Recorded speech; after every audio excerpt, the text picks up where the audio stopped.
Hello and welcome to the Mid-Range Jimbo Show. I'm Austin. And I'm Michael. And if you'd like to hear about basketball content, well, stay tuned. We're going to be talking about our all surprise team.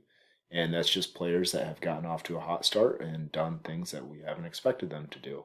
So if you like that, drop a like and subscribe. We'd really appreciate it. First off, we have Terry Rozier. And this was. This one was quite a surprise because, I mean, we know him to be an inefficient chucker, Yeah. really. So having him just be efficient is a surprise enough on its Yeah, own. it's really weird because we've talked about it before, how we've talked about how he's Hmm. been inefficient. He's kind of like an Eric Bledsoe type where he takes shots that he shouldn't be and kind of Yeah. forces himself into a role that really he shouldn't be in. Hmm. But this year, if you were to just look at the points per game, he's averaging about roughly the same points per game this year as he did last year. Yeah. But he's doing it so much better this year, and it's leading to winning for his team as well, Yeah. which is a big Which, part.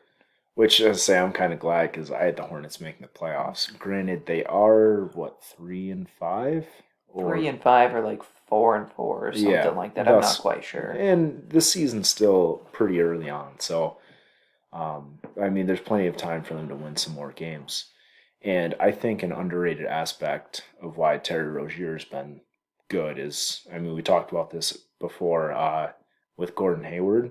His playmaking, I think, has really helped Terry Rozier. Yeah, very true. Because it's not only that, but if you're playing like Lamelo and Terry Rozier at the same time as well, Hmm. they're going to be kind of keyed on Lamelo for his shooting, even though he's kind of inefficient with it. Yeah, He's still a threat from outside, so it kind of opens the floor for other players too. And Lamelo's a very good passer, and he can get the ball to Terry Rozier for yeah, easier scoring options than someone like Devonte Graham can, because he's not really a passer. yeah.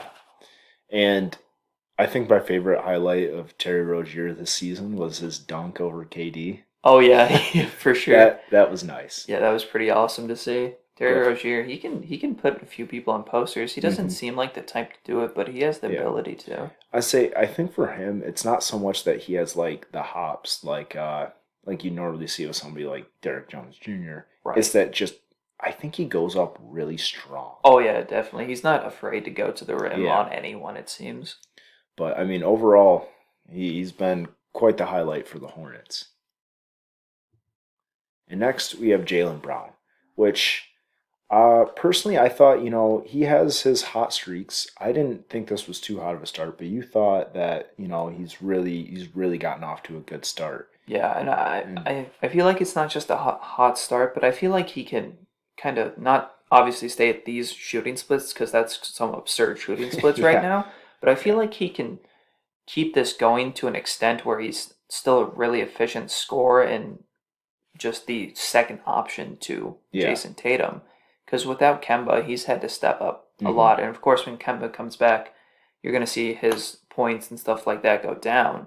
But Hmm. he's still shown that he's a really good player because, I mean, look Yeah, at this. He's leading the league in field goals made right now. yeah. But he's 51st in free throw attempts. 51st. And that's for a guy who he's known as more of a slasher than Hmm. anything.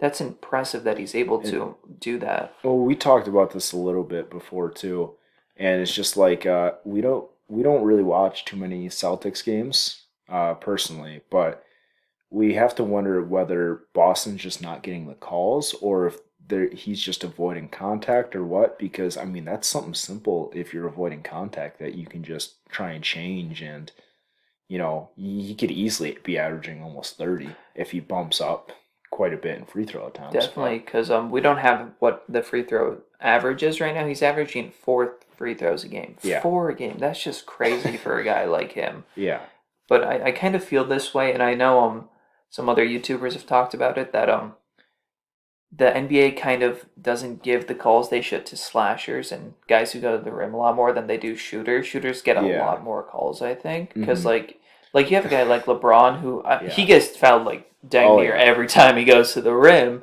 And well, that's part of the problem too. It's just like, oh yeah, you get hit every time, so why should I call this one a Right, foul? exactly, and that's kind of a problem. But I feel like shooters do get a lot more love for fouls. Like, I mean, the guy who leads the league in free throw attempts right now is Trey Trey Young, Young, yeah. and Trigger Trey Young is a shooter. Well, that and I mean, just look at the different builds of those guys. I mean, Trey Young is what 6'1", 160 Yeah, he's a pounds. small guy. I mean, he probably weighs more closer to like 170 or Oh, 180, for sure. but still, like he's a skinny guy. And Jalen Brown, I mean, he's what like 6'6", Six, six, seven, I yeah. think. Yeah, somewhere in And there. I wouldn't put it past him to be like 220 or 230. Yeah. Like, I mean, you can just tell by the picture that we have. Like, he's got quite a bit of muscle on Oh, him. yeah, So when definitely. when he goes up, a little bump, they're probably not going to call it because he's going to muscle through it. That's very true as And well. that could be a part of it too. I guess we're not just entirely sure why he doesn't get all the calls, or he's just not getting free throw attempts. But I mean, Jalen Brown, he just keeps improving as a player. Yeah. I mean, you look at him from year one where he was a big project coming out of Hmm. college, and he was looked at mainly for his defense and how well he was there, Yeah. and maybe he could develop some offensive game over time, but I didn't think it'd come this quickly in his Hmm. career for him to be this great of a player. Well, I think that's a big thing with defensive players is when you see like, yeah, maybe they have some potential, and obviously this doesn't work with every guy, but like I feel like if you just give them the time to make mistakes and just fight through them and try and get better, that they just will get better. I mean, obviously, that didn't really happen with like Michael Kidd Gilchrist because I mean, coming out of college, he was amazing Oh, defensively. 100%. And I think injuries were kind of his problem. That too, That but was a problem for him, but like offensively, he never oh no, developed. never. But Jalen Brown has been a great story. He's improved like every single season of his career. Next, we have Tobias Harris, which this one has been a pretty good surprise, I think, for the Sixers. And I think another one for them that we don't have on the screen is Seth Curry because he is just absolutely shooting the lights Oh out. yeah, I think he leads But the league in like effective field goal percentage yeah, or something like that. It's something like absurd, or like true shooting percentage or something like yeah, that. it's crazy. But Tobias Harris can't be underrated because I mean he's putting up numbers that he did with the Clippers. Yep, yep. And his points per game is actually a little less than it was from last year at this Hmm. point, but just from the eye test on the court, he's Yeah. looked so much better, and he looks like that real third option that people Hmm. thought he could be, and that's why he got that big contract. Hmm. And he's starting to kind of, I guess, live up to it now and show that it wasn't a bad contract. I wonder if that has something to do with a little more space on the court with having Danny Green and Seth Curry and Yeah, that very well could be all it those too. guys. But I don't know. Whatever is working for Tobias Harris, I mean, he just needs to keep it up Yeah, because if he stays like this, I could see the Sixers being a real contender. yeah. And then you made the point, he's looking like he did with the Clippers. Who Hmm. was his coach then? Same Oh, guy Doc that Rivers. is now, Doc I didn't Rivers. make that connection, Yeah, but yeah, maybe Doc Rivers and Tobias Harris are they just work together. yeah, I mean, I know Tobias was good with the Pistons, and I was sad to see him go. But I don't know. I did think he had a good connection with Doc Rivers. yeah. So Definitely. I think that's a big part of it too, is Doc Rivers just knows how to use Tobias Harris more than mhm. most coaches do, because he has a very specific skill set, and I don't think that it works on like every offense, like Yeah, how you build an offense, you don't build it around Tobias Harris, but you need to kind of cater it partially to him to make him yeah. the best he can be. And I wonder if this has anything to do with Doc Rivers coaching Paul Pierce for all those years.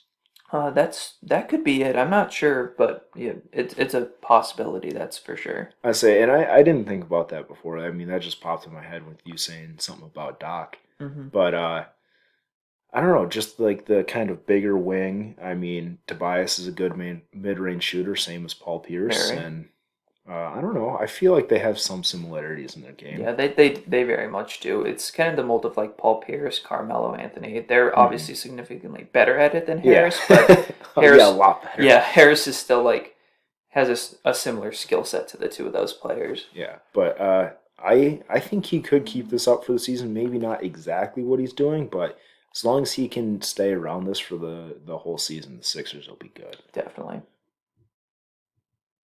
And next we have Domantas Sabonis, which I didn't think this was too much of a surprise. I feel like this is kind of his natural progression, but I mean it's still a real bright spot for this Pacers team. Yeah, I don't think it's a big surprise, but there are people who were talking about last year how he's a fluke all-star. So Yeah. I personally really wanted him on this Yeah. list because I don't think I've ever mentioned on the channel before, but I have mentioned it like Michael talking and stuff. I was big on Sabonis out of the Mhm. draft too. Like I was really a big fan of his, but he wasn't put into a great position playing with Russell Westbrook during those Yeah. years where he's Yeah. just relegated to three-point shooting, which is not Domantas Sabonis' strong shoot. Well, this year he is shooting 52.9%, which Oh is yeah, is pretty good for a guy who last year, I mean, he was what in the 20s, I think. something around Like it there. wasn't good, but he Yeah. did have that deep mid-range Oh, for like sure. ability. But I'm glad to see that he's taken it a couple steps out. I think he's averaging like 3 attempts a game now, so it's not like on Yeah, a bunch of attempts, not a huge sample size, but it's it's not Karl great to Anthony see. Towns. Yeah, it's great to see him doing it. One thing he does need to do, his turnovers are pretty bad right Mhm. now. He needs to cut down on that. Yeah. But I mean, he's looking like Jokic-esque with Mhm. with this stat line he has right now. Yeah. And Domantas Sabonis and Miles Turner are, I swear, they're both just trying to prove to the Pacers front office, be like, hey, I'm the guy you need. Because Right? Miles Turner has had some really good defensive games, Oh like yeah. a couple 8 block games. I know he Oh had a yeah. 7 block game. He's just been on a tear on the defensive end, and it comments. I mean not comments, but Compliments. compliments someone Yeah. like Sabonis so well. And I feel like this is what people wanted Jokic and Nurkic to be. Yeah. Is these two? I still don't feel like they can really work together too well. I mean, sure, you can have Miles Turner like sitting in the corner while Sabonis does some post work and stuff, but I don't know. I don't see it working out long term. Yeah, it's one of those weird things. Like if this team was 10 years earlier, Oh, it'd be amazing. yeah. It, Oh, it it may be 15 years Yeah, now, but 15, 10, somewhere in that range. But it kind of reminds me of like Marc Gasol and Zach Randolph yeah, on the Grit and Grind Grizzlies. It hmm really reminds me of those two a lot. yeah. But Domantas Sabonis, I mean, he is one of my favorite players. I didn't really know too much about him before the draft, so I wasn't as big on him as you were. But I mean, he's been a bright spot, and he's still one of my favorite players. So, Definitely. and last we have Julius Randle, which I mean, if you know Julius Randle, he can have some crazy, crazy games, and he's done that to start this season. Like we put what we think is his best stat Yeah. line on screen: 28 points, 17 rebounds, 9 assists, a steal. And if he didn't shoot any threes, like he would have been 11 for 14 shooting. Yeah. Maybe he doesn't need to be taking the threes, but still, like he's been fantastic to start the season, and I mean, I'm glad to see it. I think Julius Randle could be a good piece to a good team, but I don't know where that fit exactly would be. Yeah, I'm not sure either because it's like obviously 3-point shooting isn't his strength because Hmm. his game from just last night on the 6th, he scored 30 and had like Hmm. 16 boards, but he was again 0 for 5 from 3 in that game as well. And so it's like that's just not a strong suit. It's so amazing to watch him play with under this system where he's allowed to just rebound the ball and then just run down the Yeah. court, which is something Julius Randle is phenomenal at. It's Hmm. kind of like I mean, we knew he was good at this because he yeah, was good even in his not his rookie year, but his second year. yeah, with the because he Lakers. broke his leg Yeah, in his first game of his rookie year, unfortunately. I was gonna say his rookie season, but I guess it kind of was. Yeah, he was like 10 minutes into his Yeah. career, so it's basically his rookie year. Yeah, but I mean, like he's athletic, so just let him. He doesn't even have to have a good handle to just take it down the court. No. But I mean, we know what Julius Randle is as a player, and I would love to maybe see him on like the Timberwolves next to Karl Anthony Towns, because, Yeah, they do need a four, that's for sure. Their fours have not been doing it this year. and I think in the modern day, Randle would be more of a 5.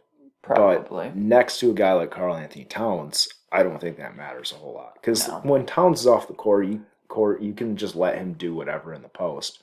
And then if you have Randall on the court with Towns, you can just kind of have Towns stretch the floor a little bit. But I'm sure there's a way that an NBA coach could get this to work. Definitely. And the best thing I'm looking forward to seeing is if the team as a whole can keep up this winning, because Mhm. New York hasn't seen winning in a long time. Yeah.